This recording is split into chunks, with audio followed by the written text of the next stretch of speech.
राधे राधे दोस्तों। आज हम तुलसी माता से जुड़े सभी प्रश्नों का उत्तर देने की कोशिश करेंगे।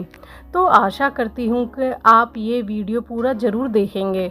तो दोस्तों, हिंदू मान्यताओं के अनुसार तुलसी माता के पौधे को अत्यंत पवित्र और विष्णु भगवान को प्रिय तथा पूजने योग्य बताया गया है तथा वैज्ञानिक दृष्टि से भी ये पौधा अनेकों औषधियों और गुणों से भरा हुआ है तथा सभी सनातनियों के घर में तुलसी का पौधा जरूर लगा होता है, क्योंकि भगवान को भोग लगाने के लिए भोग सामग्री के साथ तुलसी का पत्ता भी जरूर रखा जाता है, अन्यथा वह भोग स्वीकार्य नहीं होता है। तथा माता तुलसी जी और शालिग्राम जी का तो विवाह भी हर साल देवउठनी एकादशी को तुलसी विवाह के रूप में मनाया जाता है। तुलसी जी की रोज पूजा की जाती है तथा उन्हें जल दिया जाता है, लेकिन सही तरीका सभी को नहीं पता होता है, तो कुछ गलतियां हो जाती हैं।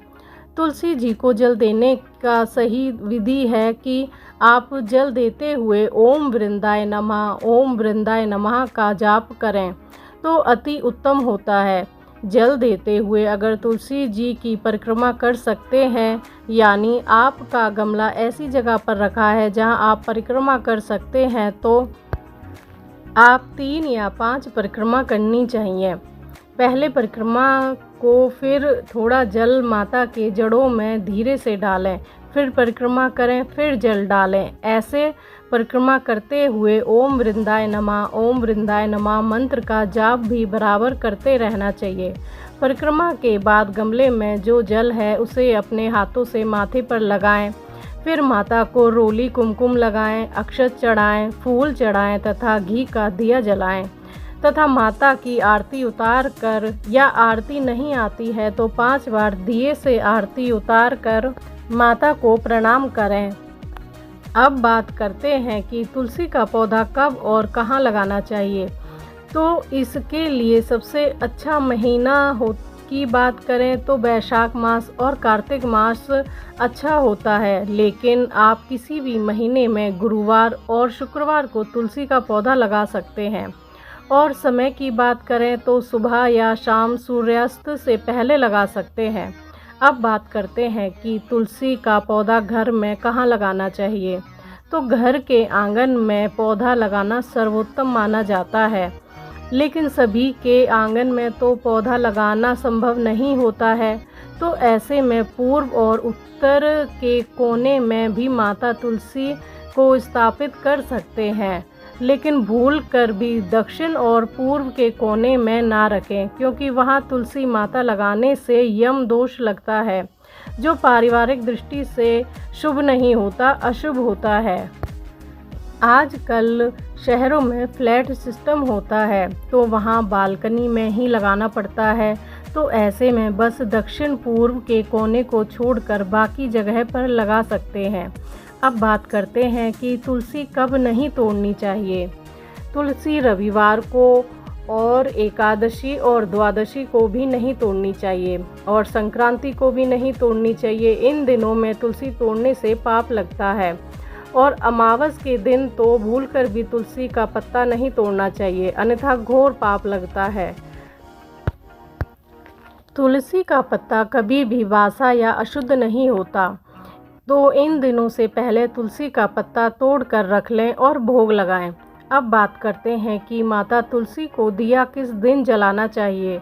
तो जो दिन ऊपर बताए हैं उनको भी दिया जला सकते हैं, लेकिन ध्यान ये रखना है कि तुलसी माता को छुएं ना, उनको कुछ नुकसान ना पहुंचाएं। तो प्रतिदिन शाम को दिया जला सकते हैं।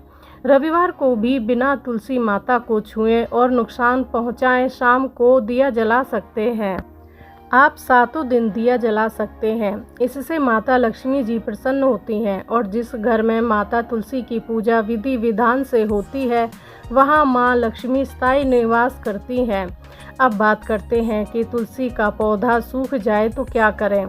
ऐसे में उस पौधे को जड़ से निकाल कर रख लें, और आसपास किसी की मृत्यु हुई है तो उसके दाह संस्कार में इन लकड़ियों को देने से उस जीवात्मा की मुक्ति हो जाती है।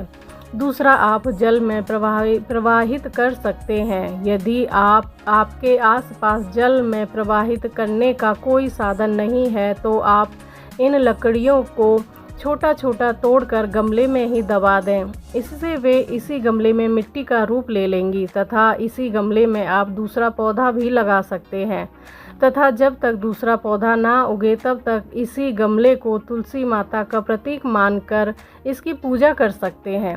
अब बात करते हैं कि तुलसी के पत्ते का सेवन कैसे करना चाहिए।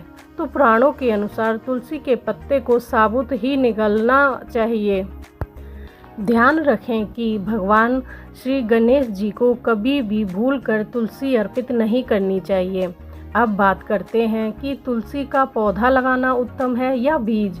तो मान्यता है कि तुलसी माता को एक देवी का रूप ही माना गया है और जब भी देवी किसी घर में जन्म लिया है तो उनका विवाह भी करना आवश्यक होता है।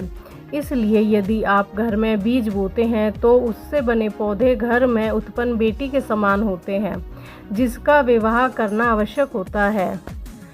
इसलिए कुछ लोग तुलसी विवाह से पहले अपने घर में बीज से तुलसी का पौधा उगाते हैं और उससे पूरे सेवा भाव से उसे बड़ा करते हैं। फिर देवउठनी एकादशी को तुलसी का विवाह अपने पास के मंदिर के शालिग्राम जी के साथ करते हैं जो पूरे विधान से किया जाता है तथा कन्यादान भी करते हैं जिससे उनको कन्यादान का ही फल प्राप्त होता है। जिनके लड़कियां नहीं होती हैं वो भी तुलसी विवाह करते हैं और कन्यादान का फल प्राप्त करते हैं। अब बात करते हैं जिनको तुलसी विवाह नहीं करना है वो क्या करें। तो वो किसी से पौधा लेकर अपने घर में लगाएं। यदि तुलसी की मंजरी से गिरकर पौधे अपने आप उग गए हैं तो उनका विवाह करने का कोई प्रावधान नहीं है। तो दोस्तों, आशा करती हूँ कि तुलसी माता से जुड़े सभी प्रश्नों का उत्तर आपको मिल गया होगा। अगर आपको ये जानकारी अच्छी लगी है तो प्लीज़ मुझे सपोर्ट करें, मेरे चैनल को सब्सक्राइब करें, वीडियो को लाइक करें, शेयर करें। राधे राधे दोस्तों।